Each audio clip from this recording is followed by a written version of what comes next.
He had walked past that alley 100 times, but never like this. Not with the weight of tiny wheels squeaking beside him, not with his daughter's silence echoing louder than the traffic of the city. Gregory Vale, one of the wealthiest men in the district, moved with a mechanical grace, his polished shoes clicking against the pavement as he pushed the wheelchair carrying his 8-year-old daughter, Naomi.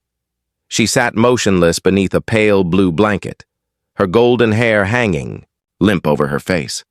Her eyes, once sparkles of laughter and rebellion, now stared at the ground, hollow and tired. 2 years had passed since the car accident. 2 years of specialists and clinics, of therapies that promised progress but delivered none. He had flown Naomi across continents, handed blank checks to men in lab coats, and prayed to gods he no longer believed in, all for the same conclusion: permanent spinal trauma. "She'll never walk again," they said with a softness that felt like cruelty. That's when he heard it, a voice from the shadows. "Uncle, I know how to make your daughter walk again." Gregory froze, one hand tightening on the wheelchair handle. He turned, expecting to find a hustler, a street performer, a scam. But what he saw instead was a boy, no older than Naomi, barefoot, dark-skinned, and bundled in a filthy oversized coat. His face was thin, one eye slightly bruised, but his voice was calm, almost ancient. "I said," the boy repeated, "I can help your daughter." Gregory raised an eyebrow. "Is this a joke? Who sent you?" "No one," the boy said softly. "I'm Eli. I saw you yesterday. I waited because I knew you'd come back." Naomi lifted her head, curious. Gregory stepped in front of her, protective but not aggressive. "You've been watching us?" "Not in a weird way," Eli said. "Just, I saw her eyes. They looked like mine used to, like her legs forgot how to remember." Before the accident, Naomi Vale was a storm in ballet slippers. Her laugh echoed through high ceilings. Her steps were a blur of energy. Gregory used to chase her down long hallways, pretending to lose, just to hear her giggle louder. Then came the silence. It was a rainy Thursday when the car spun on the highway. Naomi had been strapped in, but the impact crushed the rear axle and jarred her spine. She hadn't moved her legs since. At first, they called it temporary trauma. Shock, swelling. Then the words became colder, irreparable, irreversible, no sensation, no reflexes. Gregory's world shifted. The boardroom no longer mattered. Stocks fell, empires paused. Every decision became about hope. Expensive, unreachable hope. From California to Switzerland, he hunted down miracle doctors and back-alley healers. Some offered false promises. Others took his money and vanished. Naomi changed too. At first, she cried. Then she stopped. Her bedroom became a prison, and eventually, so did her smile. Gregory did everything right. Hired the best nurses, renovated the house with ramps and lifts, filled her world with comfort. But her eyes always wandered to the window where other children ran. And now here stood a barefoot boy in a coat 2 sizes too big, claiming he could undo what 20 experts could not. Gregory was ready to dismiss him, but Naomi wasn't. "Please," she whispered. Her voice cracked like dry wood. "Can we just hear him out?" Gregory knelt. "Naomi, sweetie, this could be dangerous. We don't know this boy." "But he knows me," she said. "At least, he tried." Eli stepped forward. "My grandmother helped me. She doesn't take money. Just trust. You don't have to believe. Just come." Gregory stared at him. The urge to walk away was strong, but not stronger than his daughter's eyes. Eli wasn't like any child Gregory had ever met. There was something unsettling in how calmly he moved, how he spoke without flinching under Gregory's skepticism. The streetlights behind him flickered as if they too were unsure of his presence. "My grandmother lives near the old train station," Eli explained. "She doesn't have a clinic, just a cabin." But she helped me walk when the doctors said I wouldn't. Gregory frowned. And how old are you again? I'll be 9 next month, Eli said with a shrug. The absurdity of the situation wasn't lost on Gregory. A wealthy businessman with private security was about to follow a dirt-covered child into a forgotten part of the city, chasing what? Magic? Delusion? But Naomi was staring up at him with something he hadn't seen in months.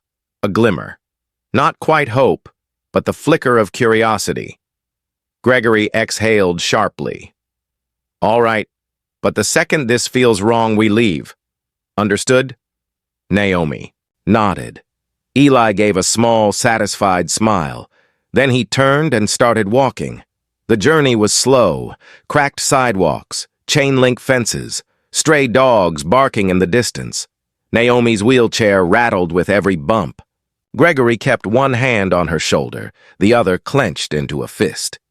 They passed graffiti-covered buildings and rusted shipping containers. The deeper they walked, the quieter the world became. Eli moved confidently, never checking maps, never hesitating. Like he had walked this path hundreds of times. Almost there, Eli murmured. They reached an overgrown trail, barely visible between two collapsed brick walls. Through here, he said. Gregory hesitated. Are you sure this is safe? Eli looked back. She'll be more than safe. She'll remember how to feel. The words hit Gregory in the chest. Without another word, he followed. The woods felt enchanted, but not in a storybook way. More like something sacred had been forgotten here. The air changed. It smelled of moss and wet earth, old fires and quiet prayers. Naomi looked around, in awe, clutching her blanket tightly. After several minutes, they reached a clearing. There, at the edge of a slope, stood a wooden cabin. It was no more than 10 feet wide, made of weathered planks and wrapped in vines. A faint curl of smoke rose from the chimney. Wind chimes made of spoons and glass hung from the eaves, tinkling softly. And then the door opened.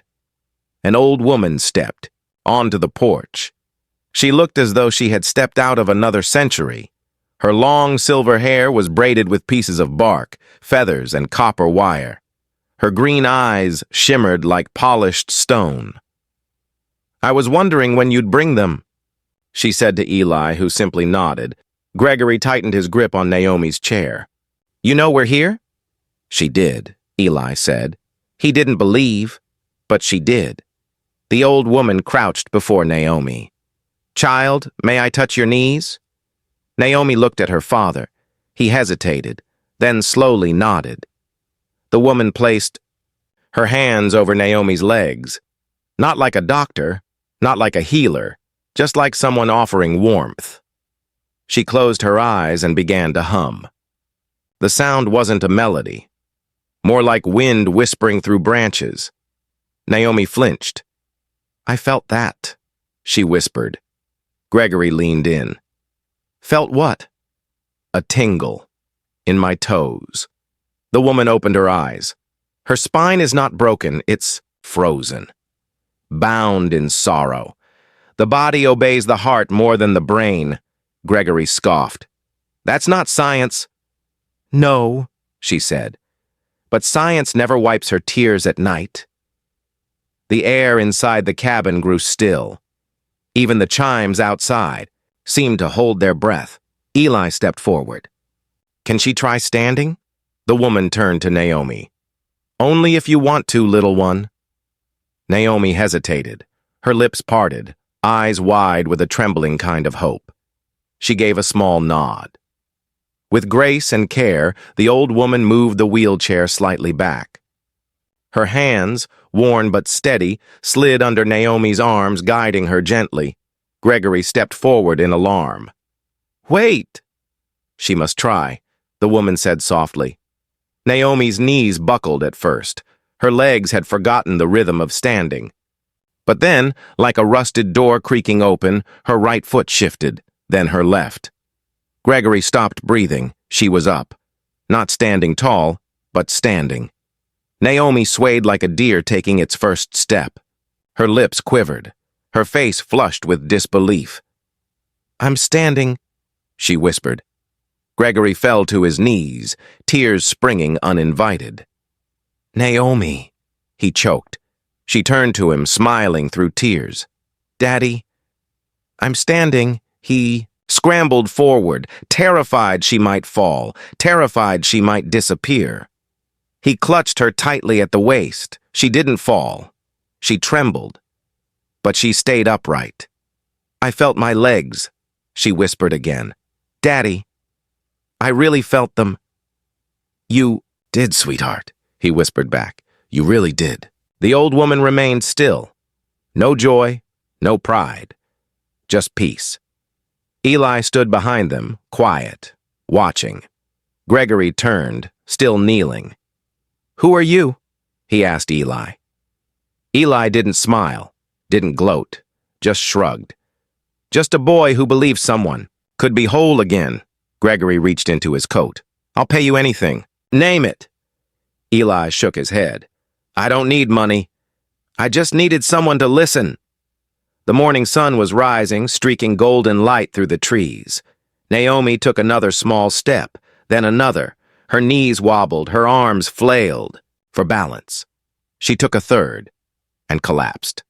Gregory lunged forward and caught her before she hit the ground. His arms cradled her gently. Her small body shook with sobs, not from pain, but release.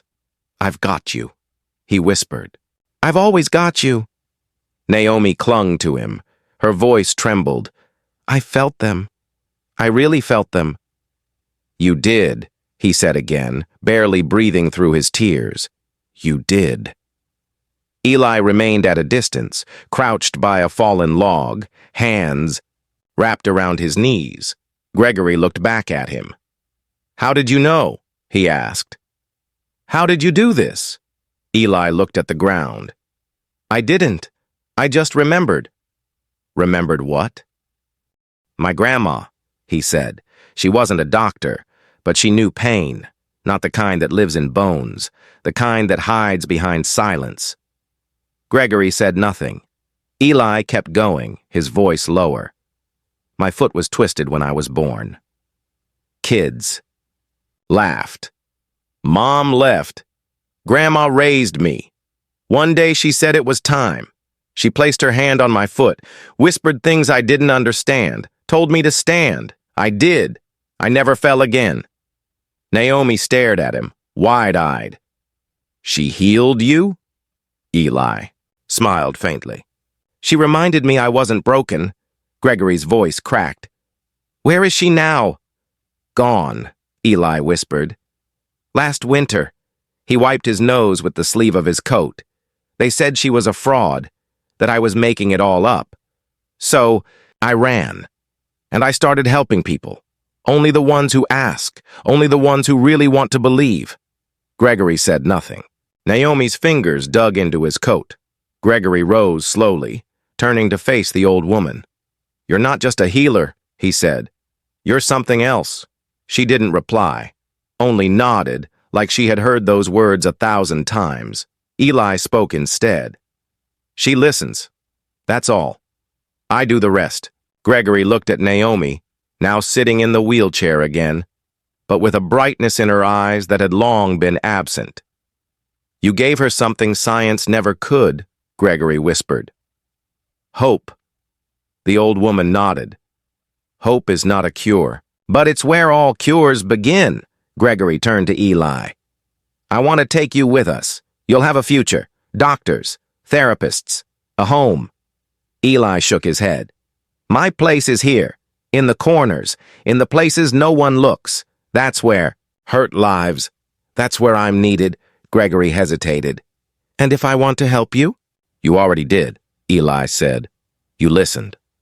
Gregory reached into his coat pocket and pulled out a business card. It was creased, a little damp from his hands. "If you ever need anything," he said, "call this number. My assistant will answer. Food, clothes, a place, anything." Eli took the card carefully, read it. folded it into his coat lining like a treasure. Naomi rolled forward and reached out. "Will I see you again?" Eli finally smiled. "If you ever forget how to believe, I'll probably be nearby." She wrapped her arms around him, and for the first time in over a year, someone hugged Eli back. A week later, the local news aired a segment that went viral. Naomi Vale, daughter of millionaire Gregory Vale, walked across the stage at her school ceremony. Slowly, carefully, but unassisted. No braces, no help. When reporters asked how it happened, she simply smiled. "A boy who believed I could." That same morning, in a back alley near a burned-out apartment building, Eli sat beside a girl who hadn't spoken in 2 months. He didn't ask what happened. He didn't offer food. He just sat beside her and hummed. It was the same tune his grandmother once hummed under a tin roof when the world felt cold and loud. A tune that reminded broken souls they were still whole, that they were still seen. Because healing doesn't always start with surgery or prescriptions. Sometimes it starts with someone who doesn't walk away. If you were moved by this story, don't forget to like this video, leave a comment, and subscribe for more emotional, dramatic, and unexpected tales. Tell us in the comments, where in the world are you watching from? We love hearing your stories. Until next time, stay kind, stay curious, and never forget the power of believing.